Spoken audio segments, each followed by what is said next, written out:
I'm Jackie Broach, and this is First Friday with Georgetown County. Thank you for joining us. We have a very special guest this morning. Beth Goodale, our Director of Parks and Recreation, is with us, and this is, I think, your first time joining us for the podcast. This is my first time. Welcome. And we have a very special occasion that is the reason that you're here, and it is that July is National Parks and Recreation Month, right? That is true. That is true. But in Georgetown County, every month is Parks and Recreation Month. Well, you guys certainly stay busy enough for that to be true. Tell me a little bit about some of the things that we have going on with Parks and Recreation right now. We do. So in the summer, we have lots of different sports activities for our kids because we don't have sports leagues going on. Booster Club baseball's just finishing up, so they're going into playoffs and state championships and that kind of thing. So we have a little bit of a lull in organized sports. So each evening through the summer, we've got different sports programs going on Monday through Thursday nights at our different recreation centers. And then we just concluded 4 weeks of Glow Pickleball on Friday nights for all ages. So that was a lot of fun. A lot of folks came out, so you'll see that coming back. It was very popular.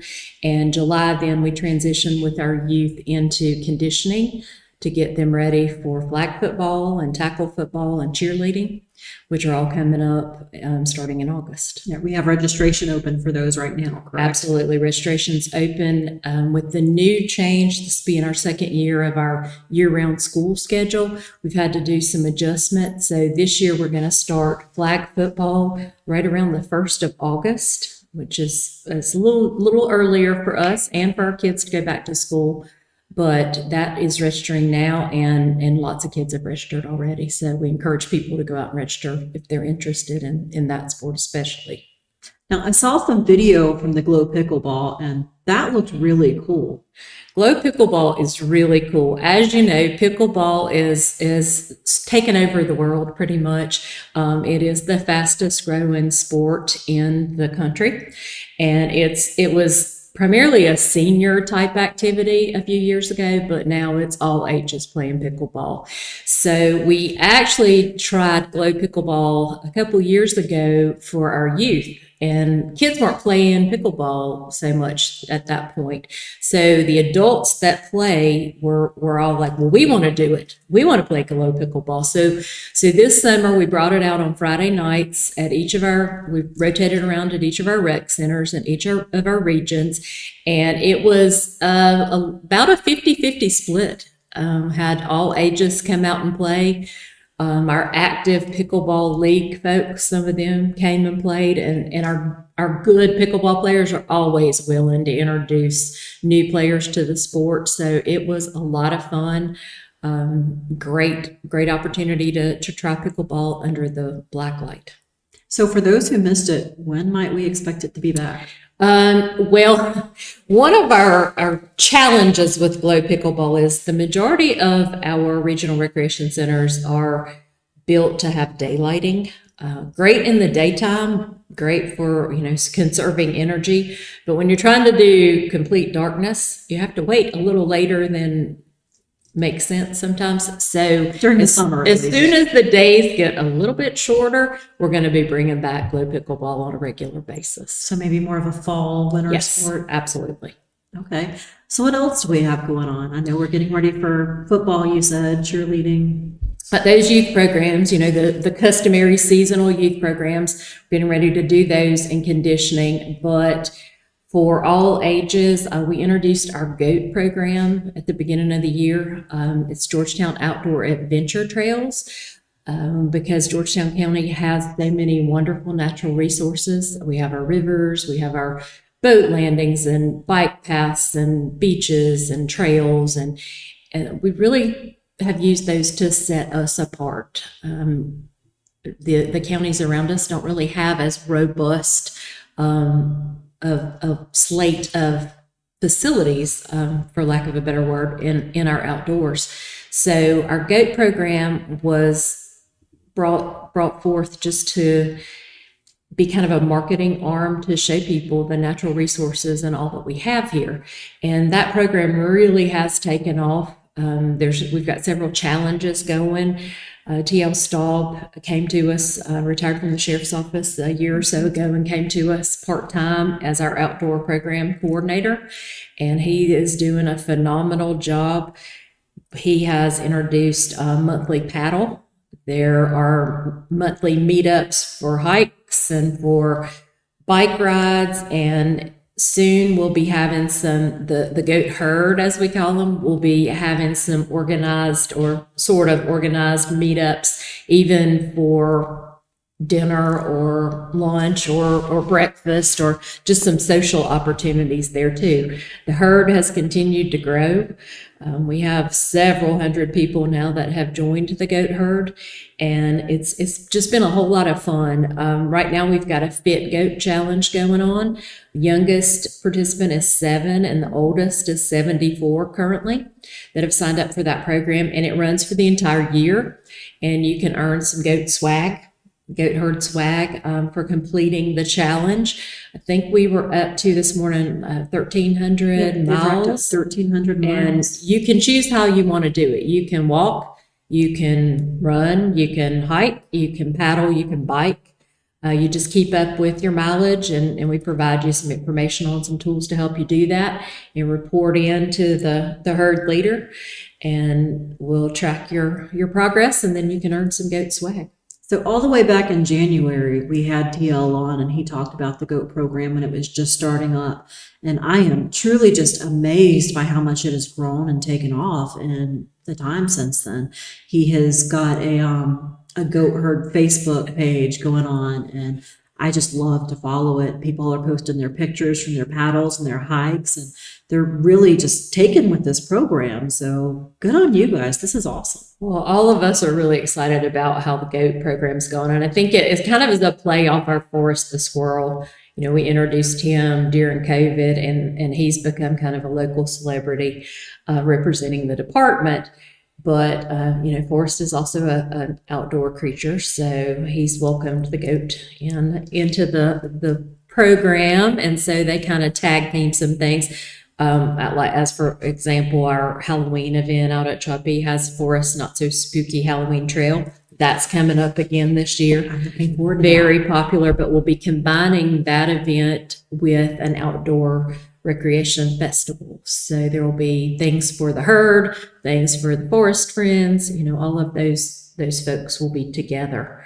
But we were really excited about how well Forrest has done, and really with the GOAT program, because we really don't have anybody to do marketing or really any funding to do marketing. So it's kind of a grassroots thing, and just we sit around and brainstorm this stuff and try to get it out there, and it's been embraced, and we're really excited about that. Let's talk numbers for a minute, going back to like your youth programming and stuff. I think last year you guys hit an all-time high as far as participation, correct? Yes, all of our programs have been growing. COVID did a number on youth sports and programs in general, but all of our programs have been growing. Our spring track program had 70% increase in participants this year over last. We just are seeing huge numbers coming. Not so much in our population, because we really haven't had population growth. And our segment of population that's growing the most, of course, has been our senior population. But we're getting a great numbers of youth, even though our youth numbers are pretty static in the area. More are coming out and participating, which we love. We love kids getting out and doing sports, and kids are coming out and doing our outdoor programs too. Really excited about that. Now, since you mentioned seniors, let's talk a little bit about that. Parks and Recreation is also over our Bureau of Aging Services, which is senior centers and senior programming. So y'all have a lot going on there too. Tell me about the senior program. Yes, we do. So we actually are aging services as well, and we run 6 senior centers that have Monday through Friday programming, serve a hot meal Monday through Friday. Also have a variety of programs going on as part of that congregate dining program. In addition to that particular program, we also do the Meals on Wheels, or we call it home delivered meals. So we handle home delivered meals across the county. And then this year, we've really made a huge push to do more with our evidence-based health programming. Those are our Walk with Ease programs. We do a bingo size program, and we've started a Tai Chi program for seniors specifically, or it's, you can bring folks to join, but the 55 plus, which doesn't sound very old, but that's all it takes to be in these programs. 60 for our congregate dining programs. But we've also recently combined our Walk with Ease program, which is an evidence-based program, with outdoor recreation. So TL has come together with Angie Weaver, who's our aging programming coordinator, and they started on a trail that TL developed that was a mile through the historic district, kind of our urban opportunity for folks to get outside. And 10 folks started, most in their 70s, 60s and 70s, but most in their 70s, started in November and did a 10-week program where they hiked that mile. When they started, they could make the mile in about an hour. So that program then went from the historic district to our trails, to Rocky Point and Eight Oaks, and the group had others join. They were meeting then for a 10-week program out on the trails. And when they finished that next 10 weeks, they were doing 2.5 miles in their hour. Wow. A number of those folks are also taking the Tai Chi class. They've brought other friends. It has been amazing to see the difference that that program and just getting folks moving has made in their lives. They're our ambassadors now and are bringing other folks, and just the improvements in their lives, just their balance, their stability, their fitness levels. So many of them are now saying, this is a lifestyle. And that's exactly what we're trying to get people to realize. It's a lifestyle. A few of our folks couldn't swim when they started the program. They all became goats, on that first program. They joined the herd. Several have taken swimming lessons. They're now going to go do the paddles. Wow. So we offer opportunities for all abilities to get out, and any of our GOAT activities, any of our recreation programs, we can start where you are and bring you along with the rest of the class. We've got great instructors who really are able to help bring you up and bring you into the program and get you where you want to be. Well, I get to go visit with our seniors at our senior centers occasionally to take pictures and things, and they really do just have a great time. I'm counting down the days until I retire and I can go hang out with them. They dance, they have lunch together, they talk, they are always doing fun things. They've even been taking trips. They went on a cruise recently, right? No, we went to Charleston for an overnight, so we did some cool stuff down there. They have done a couple of day casino trip at Cherokee, and I missed that one, but I've heard wonderful stories. And they're planning a cruise for fall. So they also do some fun day trips. They just recently went to a heritage farm over in Horry County and had a wonderful time, kind of reminiscing with the back in the day farming stuff. I think a few of them even got to plow with a horse. So they were having a good time. But they go and shop. They go out to eat. They do really, really fun things. It's not the senior center of yesterday where folks sit around and watch TV and sew. No, we've got great seniors, very active folks.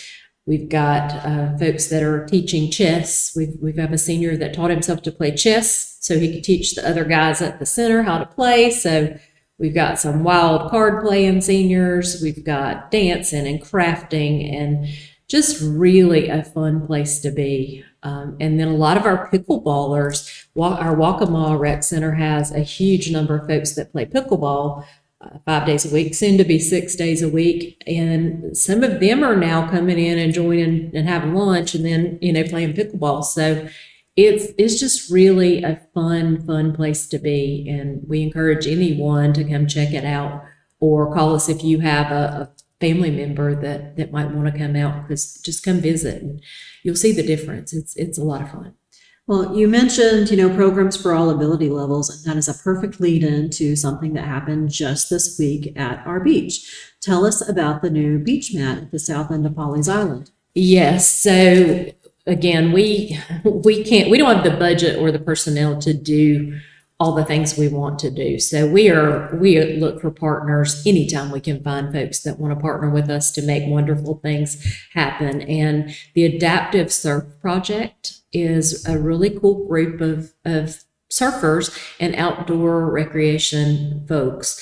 And they recently wrote a grant and got funding for some of the Moby mat systems. And so they came out yesterday and installed. Now, for anybody who doesn't know what a Moby mat is, can you just... So it's a heavy duty mat system that can go over sand or over dirt, over, turf, to give a more stable surface for a wheelchair, for a walker, for anybody that has a mobility challenge. Even if you have a cane or you've had an injury or whatever, it gives a much more stable surface, especially over sand. And so the volunteers from Adaptive Surf came out yesterday morning real early to beat the crowd and installed a mat at the south end of Pawleys Island. That is the county's parking lot there.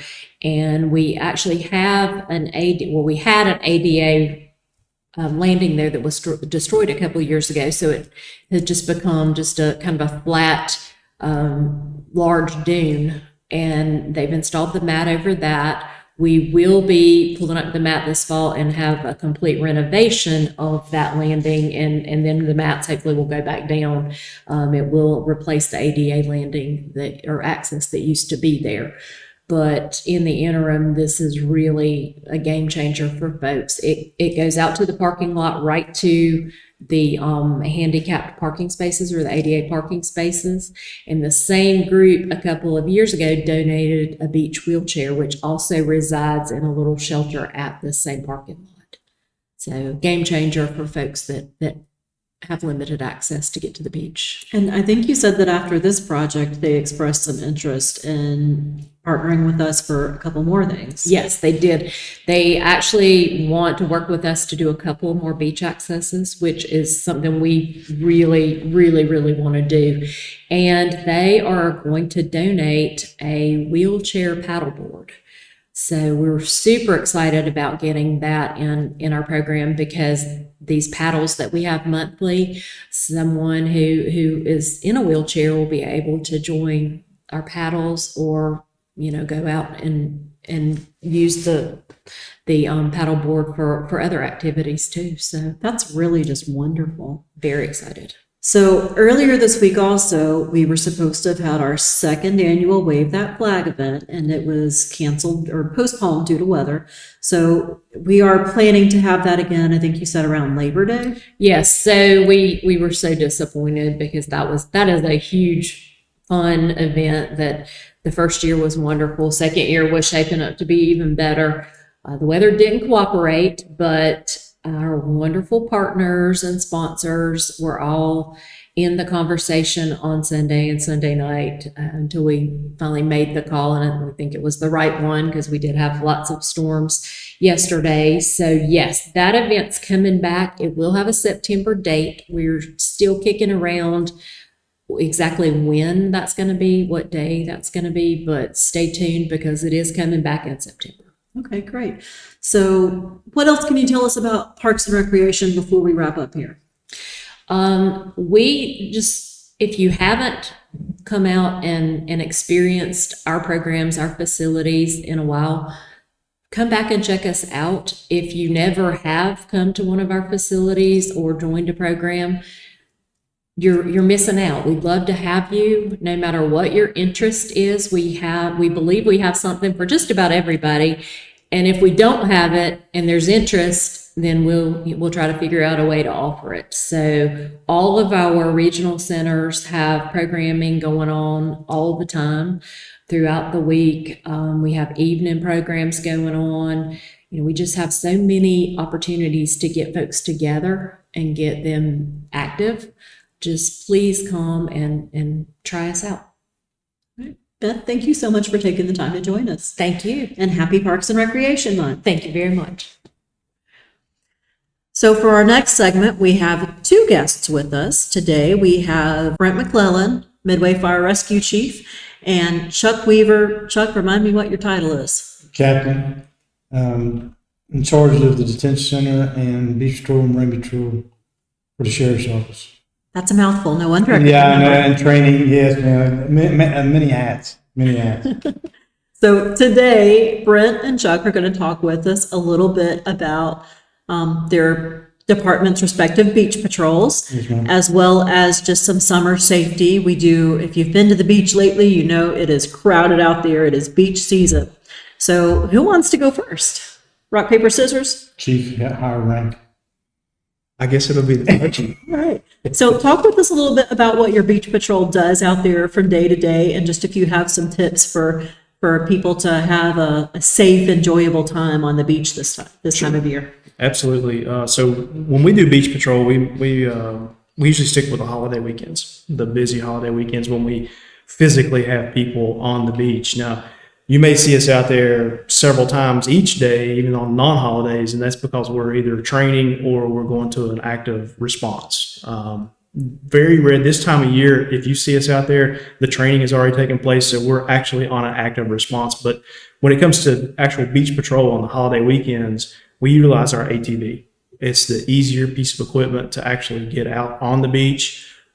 It's easier to navigate through the crowds, and it's equipped to transport a passenger or a patient should we have an illness or any kind of injury that we respond to. Our people are just actively just trying to be out in the community and spread, beach safety and water safety messages, and to be close if we do get that call. But for Midway Fire Rescue to have an actual pickup truck or any other kind of vehicle on the beach, then it's there because it's pulling a jet ski or it's actually going to an active response. So that's our biggest tasks during the holiday weekends. And we get a lot of questions. We always get the questions that we have to refer to the sheriff's office of the glass on the beach and the things of those natures. But most of the time, it's a really good PR standpoint from our people, because we get a lot of interaction with both locals and people that are visiting. And we have beautiful beaches. We like to keep them that way and keep them safe. And it's always a good opportunity for us to get out and do that. So if you see our people, flag them down, say hi. They are more than ready to speak and to be, if they're needed, that's what they're there for. Okay, great. Chuck, what do you guys do? Well, pretty much the same as well. Are you also mostly restricted to holiday weekends? No, we're full-time. We're year-round, especially in the busy time seasons. Usually you'll see the beach patrol guys out there 7 months out of the year, patrolling on ATVs, side-by-sides. You'll see them fully equipped with rescue boards, cans. They are lifeguard certified, advanced for ocean rescues. They do have a little bit of advanced CPR, first aid, to control the scene until Midway gets there to take over in case something was to happen. They also do the law enforcement aspects of it too. Like what Chief was talking about, they cover the glass on the beach, dogs off leash, general information that's asked about there. They're also informing and paying attention in case we have any rip currents or rip tides, hand out the information for that as well too. And then one thing they do a lot of is hand out the little stickers and the Beanie Babies to all the little kids that are out there. But that's pretty much what they're out there doing every day. Okay. So it sounds like you also find a good opportunity out there to interact with the public and Absolutely. Get across that public safety messaging. Absolutely, because like I say, there's a lot of people that come to visit that have questions and want to know what they can and can't do. So we're glad to give them that information. I know we've got it posted, the county posted at all the public accesses. But when you're going to the beach, you're excited, you're getting there, you walk right by it. You know what I'm saying? So they're there to answer any general questions that they have for the public as well. Okay, so what are some of the most common violations you guys see that you kind of have to shake your finger at people for? The most ones that we see that brings a lot of attention to us is the glass products on the beach. Glass could be any kind of a drinking bottle, like a picante sauce, you bring stuff out on there, but any type of a glass product. The other one is dogs off the leash. Dogs have to be on the leash from 9 a.m. to 7 p.m. in the evening. And we understand people have control of their dogs, but you have visitors and they don't know that. And, we don't want them to run up, scare the dog or anything else as well. So that was another one that we have issue. Other than that, there's not a whole lot of things that, that we have any problems with out there. I mean, everything else is pretty good. I mean, some of the things that we've been asked about is the fishing on the beach, and that's pretty much first come, first serve. But we try to do respectable too, because you got families renting these nice houses. They want to be able to go out, so they talk with the fishermen, and they may move to the side so they can enjoy the beach around the residents as well. But that's pretty much all we see out there. So what about holes on the beach? That's one I see complaints about a lot on social media, and that's one of the newer laws. And I know Brent may have some safety remarks about that one. Well, safety wise, fill the holes in, please, please, please. The next person come out, obviously, for the sea turtles and the natural aquatic life and everything over there. But just for the safety, everybody, if you go out at the beach this time of the year after dark, you're going to see many, many, many folks out there and small children. And when they take off running and find that hole that someone left behind, it doesn't work out good. So please be mindful and fill your holes in when you leave. Well, they can also be dangerous when you're digging them though, right? I think I saw a story out of Florida about a couple of kids who were killed earlier this year because a hole collapsed on them. Mm-hmm. Yep, and that's a whole, sand has some weight to it. When you dig that hole too big, and everybody's seen the photos of them buried in it, safety wise, let's just have a good time and not dig a hole. Yeah. And if you do, fill it back in. Fill it back in. So what other things can you tell us? Do you have any safety tips? Obviously, we've been having some hot days out there. Stay hydrated. Make sure that you got proper sunblocks, everything from there. Pay attention to what the weather's doing, because we've been getting some pop-up storms offshore coming in pretty quick. We've got some other storms that are brewing out there, and people don't realize the effects that it can have even on our coast, even though it's several miles away, the undertows and the currents as well. So be mindful when you're walking out there in the water, pay attention to what the waves are doing. All right. And something that I would like to add, that we talk about the water safety, and obviously, please, the beach is not a place, the ocean is not a place to learn how to swim. Mm-hmm. Please, know how to swim already. Just as Captain Weaver said, his people, my people are certified as well. And but we can't be everywhere at all times. So please make sure that you're not learning how to swim when you arrive at the ocean. Be mindful of the local announcements. Just as he said, if there's rip currents that day, just know what you're getting in. And one of the biggest things, there's no shame in having a personal flotation device. Mm-hmm. If you're not familiar with it, that, there's nothing wrong with having a life jacket on while you're out there. But another big thing, two things I wanted to bring up that we hardly ever touch on: water safety, absolutely as a must. But the next thing is know where you're at. Mm-hmm. Know something to be familiar with. We have numerous calls for missing children. And it's just a 5-year-old can amaze you how quick they can move. We've got an almost 2-year-old, and Lord, their she is legs fast. they go fast. And when they come out of that water, even if there's just a slight bit of a wind direction, and you never come out the same place you go in. And know when you arrive, when you're setting up your little camp and getting everything ready, take some time with your children, even if they're teenage children, because I'm telling you, some of the 17-year-olds can really make some speed. Mm-hmm. Familiarize yourself where you're at. Local access, whatever the number is, or the animal that's on the local access. If there's nothing really immediate, look at the house that you've set up in front of. Does it have blue shutters? Does it have green shutters? Most of the houses over there are pretty unique. You can find a landmark. That way we all know we meet back here if we get, a little bit, but keep your eye on your children, keep your eye on your friends, your loved ones, whomever you're with. Know where everybody's at all times, but have a familiarity of the area before you just take off and jump into the water. Know where you're at. And the other thing is you was kind of hitting on is the heat.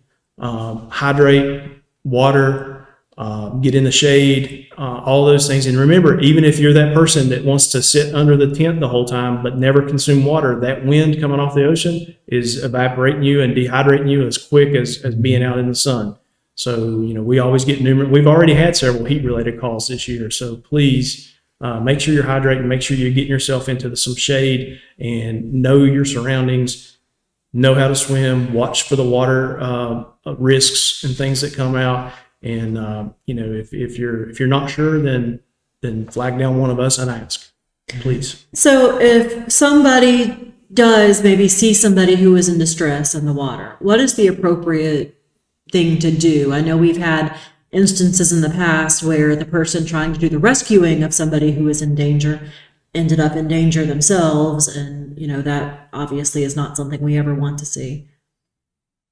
Please call 911 immediately. Exactly. And I know Cap's going to agree with me. I mean, we know people are going to do what they feel like they have to do in that time frame. Grab a flotation device and take with you. Grab a boogie board. That's your chance to make sure you're safe before you do anything. We never would tell somebody to enter an unsafe environment. So that's not going to come from us. But dial 911 immediately. Get professional help there as fast as possible. And there's been a couple of people who's like, well, I couldn't tell if they were in distress or not. Dial 911, and a second later they make it in. Call back and say they've made it in. We're still going to come and check. We're still going to come and make sure that everybody's okay. But there's no harm in calling early and getting us on the way. Yeah, that's definitely better. Definitely a case of better safe than sorry. Yep. Well, gentlemen, what else can you think of to tell us today? We want everybody to enjoy the county beaches. And like Chief said, we got a beautiful place here. And let's talk about the evening when we're getting ready to go home. We're calling today. We're just asking that you clean up after yourself. Remove anything that you brought to the beach, off the beach, take it back with you. Because we don't know what the evening, the tide's going to be, and you want to come out and find your beach chair missing or even washed down the beach somewhere else. And especially like Chief said earlier, the aquatic life, the turtles, this is a big season for turtles this year. And them coming up on the beach, they don't need to be getting caught up in any of the canopy tents and chairs as well. So we remove them from the beach and take them back to the residence. That helps out a whole lot better with us. I will mention Georgetown County does have an ordinance that requires people to take your stuff in after sunset when you leave the beach. Anything that you do leave can be considered abandoned, and it is a hazard for nesting sea turtles. They bump into that stuff and head right back out into the ocean without laying their eggs. Now, when you say take your stuff back in, does that also mean litter? Litter too. Yes. Yeah. We have trash cans everywhere. Exactly. And yet I still find beer bottles and beer cans and cigarette butts every week. What does it like the campground say? Pack it in, pack it out? Yes, please. Please. Well, guys, it is going to be a busy holiday weekend. We will look forward to seeing your people out there. Thank you all so much for what you do. Thank you. Thank you for having us. Yes. If you're interested in finding more information on beach regulations in Georgetown County, those are located on our website, gtcounty.org. As usual, as we wrap up this podcast, I'm going to go over a list of important dates coming up this month. On July the 22nd at Shopee Regional Recreation Center, the Recreation Commission will have its quarterly meeting and open house. Members of the public are welcome to go and attend that. It will be from 5:30 to 7 p.m. The following day, on July the 23rd, County Council will meet at Howard Auditorium. We have moved the meeting to Howard again this month in anticipation of a large crowd, as council is scheduled to give third reading to the land use element of the comprehensive plan. There is also a council workshop scheduled to happen immediately before the council meeting. I don't have a time on that meeting yet, but it will probably be at either 4 o'clock or 4:30. As we get closer to the meeting date, we'll post the details, including an agenda, on our calendar on the website, gtcounty.org. So go and check for that. On July 30th, we will have a special program at the Georgetown Library Auditorium. that will focus on sustainability goals in Georgetown County and will feature guest speaker Dr. Pamela Martin, who is a professor at Coastal Carolina University, and that is part of the library's 225th anniversary speaker series, which will be happening throughout the summer here at the Georgetown Library Auditorium. Also, at all 5 of our library branches throughout the summer, we will be having summer reading programs. Check our online calendar to find specific events, dates, and details about what's happening at your local branch. Lastly, August 1st is going to be a big day for the Georgetown Library. After being closed for an extensive period for renovations, the library is officially going to reopen on August 1st. So mark your calendars, come in, and see all the wonderful improvements that they have made. Thank you again for joining us for First Friday with Georgetown County. We'll see you next month.